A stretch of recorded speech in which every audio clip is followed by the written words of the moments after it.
Hello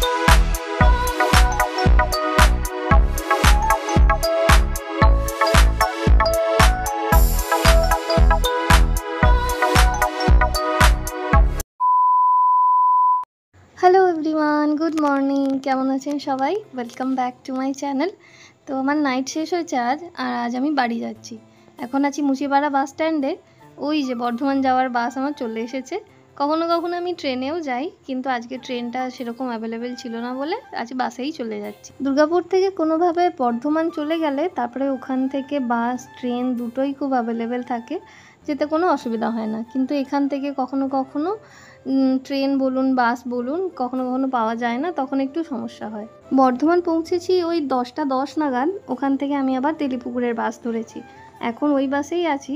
ভীষণ রোদ, ভীষণ গরম লাগছে, আর ওই জন্য ঠিকভাবে ভিডিও ক্লিপ নিতেও পারছি না। আমার কাছে ব্যাগপত্রও ছিল। তো এখন তেলিপুকুর যাচ্ছি। যখন প্রথম এই রাস্তা দিয়ে যেতাম, এই রাস্তাগুলো অতটা ডেভেলপ ছিল না। আশেপাশে অনেক ঘুমটি দোকান ছিল, ছোট ছোট দোকান ছিল, কিন্তু এখন দেখি পরপর বেশ ডেভেলপ করে গেছে। এখানে এসে প্রায় 3 বছর হয়েই গেল। তো 3 বছরে তো নানা রকম জিনিস চেঞ্জ হতেই থাকে। এই ঘড়িটা আমাকে অন্তু দিয়েছিল, এটা জোকার্স অ্যান্ড উইচের।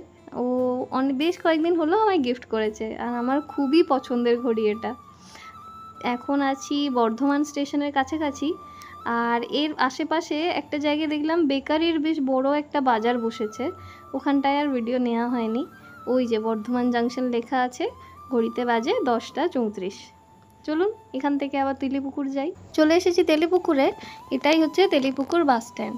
উপর দিয়ে যাচ্ছে NH, আর নিচে সাবওয়ে দিয়ে যে রাস্তা যাচ্ছে ওই রাস্তা দিয়েই আমি যাব। বাঁ দিকে যাচ্ছে কলকাতা, আর ডান দিকে দুর্গাপুর, আর সোজা যাচ্ছে আরামবাগ। বাসের কাকুটা একটু দূরে নামিয়ে দিয়েছিল, তাই জন্য আমি আবার ফেরত আসছি। ওই যে আরামবাগের বাস দাঁড়িয়েই আছে, ওতেই উঠে পড়ব। ডান দিকে যে নদী দেখা যাচ্ছে ওটা হচ্ছে দামোদর নদী। আর এখানে এত লোকের জমায়েত দেখে আমি ভাবছিলাম কিছু পুজো টুজো হচ্ছে কি না। সেই রামনবমীর সময় যেমন লাল হলুদ জামা কাপড় পরে মানুষ র্যালিতে বেরোয় পুজো করে, ঠিক ওই রকমই একটা কিছু হচ্ছিল। কিন্তু বারোয়ারি পুজোর সময় যেমন জল ঢালা হয়, ওই রকম নিয়েও সব যাচ্ছে। তো আমি জানি না ঠিক কী পুজো হচ্ছে, কিন্তু বেশ অনেক লোকের জমায়েত হয়েছে। গরমকাল বলে নদীটা বেশ শুকিয়ে গেছে, মাঝে শুধু একটুখানি জল আছে। বর্ষায় একদম ভরা নদী থাকে, দেখতেও বেশ ভালো লাগে। এই জায়গাটায় আসলেই না আমার একটা ভয়ঙ্কর অভিজ্ঞতার কথা মনে পড়ে। এই জায়গাটা দিয়ে যখনই আমি যাব বা যখনই আমি গেছি, ওই দিনটার কথা আমি এখনও ভুলতে পারিনি। আমি যখন প্রথমবার দুর্গাপুর যাচ্ছিলাম, ওই দিন আমার ইন্টারভিউ ছিল, বাসেই যাচ্ছি। এই জায়গাটাতে এসেই বাসটা ভয়ঙ্করভাবে অ্যাক্সিডেন্ট হয়েছিল। সামনে একটা বাইক আরোহী চলে এসেছিল। তো ওনার কি হয়েছিল আমি তো জানি না, কিন্তু আমরা বাসের ভিতরেও বেশ কয়েকজন ইনজিওর্ড হয়েছিলাম। আমি তো নাক ফাটিয়ে তারপর ইন্টারভিউ দিতে গিয়েছি। যাই হোক, দিনটা আমার লাকিই ছিল, আমি তো সিলেক্টও হয়েছিলাম। তো এখন চলে এসেছি আরামবাগে এসে একটু আইসক্রিম খেয়েছি, আর এখানে একটু ম্যাঙ্গো শেকও পাওয়া যাচ্ছিল, সেটাও 1 গ্লাস খেয়েছি মাত্র 15 টাকায়, বেশ ভালো খেতে। এরপরে আমি আবার বাস নিয়েছি, এখন যাচ্ছি তারকেশ্বরের বাসে।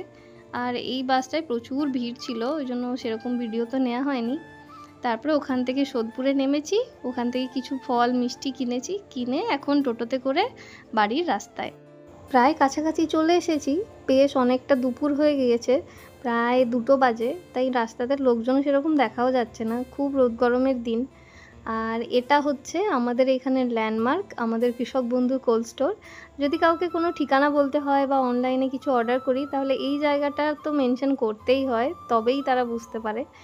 আর এটা হচ্ছে দুর্গা মন্দির, এখন দুর্গাপুজো এখানেই হয় আমাদের। চলুন বাড়ির কাছে চলে এসেছি, এবার নেমে পড়ি। বাড়িতে গিয়ে একটু ফ্রেশ হয়ে বড়দি আমাকে এই মাছের চপটা দিয়েছিল, মানে মাছের ডিমের চপ। ভীষণ সুন্দর খেতে, কতদিন পরে যে এই মাছের ডিমের চপ খাচ্ছি জানি না, তাও এত সুন্দর, বেশ ক্রিস্পি ছিল, খুব সুন্দর খেতে। তো আমরা সবাই মিলে বসে একটু গল্প করলাম, আর মহারাজা তো আমাদের স্নান করে পাউডার মেখে একদম ঘুমাচ্ছে। বেশ কয়েকদিন হয়ে গেছে চুল কাটা হয়নি, কয়েকদিন কি প্রায় 1.5 বছরের বেশি হয়ে গেছে আমি চুল কাটিনি।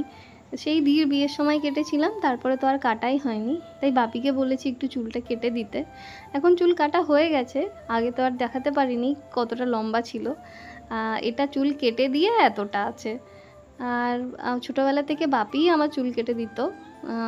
আমি বোধহয় প্রথম নার্সিংয়ে ভর্তি হয়ে যখন ব্যাঙ্গালোর গিয়েছিলাম তখন ওখানে প্রথম পার্লারে চুল কেটেছি। তার আগে পর্যন্ত বাপিই চুল কেটে দিত। তারপরে তো আর বাড়িতে অতটা থাকা হয়নি, তাই পার্লারেই কাটতে হতো। এখানে আমি বলছি আমার সামনেও একটু লক্স কেটে দিও, নাহলে চুলটা বড্ড টান পড়ে, সামনের দিকগুলো একদম ব্যথা হয়ে যায়। আমার তো বেশিরভাগ টাইমটাই খোপা করে থাকতে হয়, ওই জন্য একটু প্রবলেম হয়। এই যে বেশ ঠিকঠাকই হয়েছে একটু। বাপি তো অতটা স্টাইলিং জানে না, কিন্তু বলে দিলে সব করতে পারে। আমার বাপি বলে যে আমি জুতো সেলাই থেকে চণ্ডীপাঠ সব করতে পারবো। এ বাবা, এই দিকটা একটু ছোট হয়ে গেছে, যাই হোক আবার বড় হয়ে যাবে, কোনো ব্যাপার না। তাও ঠিক আছে টান পড়ার থেকে। এই যে চুল কাটা হয়ে গেছে। ওই যে চুল কাটার পরে সবাই দেখায় না এভাবে, তো আমিও একটু ভাবলাম একটু দেখাই। তো চুল কাটার পরে বেশ হালকা লাগছে, ভালো লাগছে। বেশ অনেকটা বেলা হয়ে গেছে আর মা অনেকক্ষণ থেকে বকা দিচ্ছে, তাই আমি এখন চান করতে চলে যাচ্ছি আর এসে সোজা খেতে বসে যাব। ভীষণ খিদেও পেয়েছে, সেই কাল খেয়েছি। তো খাবারে ছিল ভাত, এটা হচ্ছে কাঁচা মাছের ঝাল, মানে মাছটাকে না ভেজে সোজা যে ঝাল করে ওই রকম, ভীষণ টেস্টি হয়েছিল। আর মাছের ডিমের পকোড়া ছিল, উচ্ছে ভাজা, এটা হচ্ছে পটল চিংড়ি আর আম। গরমকালে আম খেতে কি ভালো লাগে বলুন। তো খাওয়া দাওয়া করে একটু আমি বসেছিলাম, তারপরে ফুচকুটা একটু কাঁদছিল, তো জন্য ওকে নিয়ে একটু ঘোরাঘুরি করতে ও ঘুমিয়েও পড়েছে। কিন্তু ওই শুইয়ে দিলেই মুশকিল, তাই ওকে নিয়ে আরও একটু ঘোরাঘুরি করে আবার শুইয়ে দেবো। তো চলুন ভিডিওটা আজকের মতো এখানেই শেষ করছি, আবার দেখা হবে পরের একটা ভিডিওতে। আজকের মতো আসি, টাটা।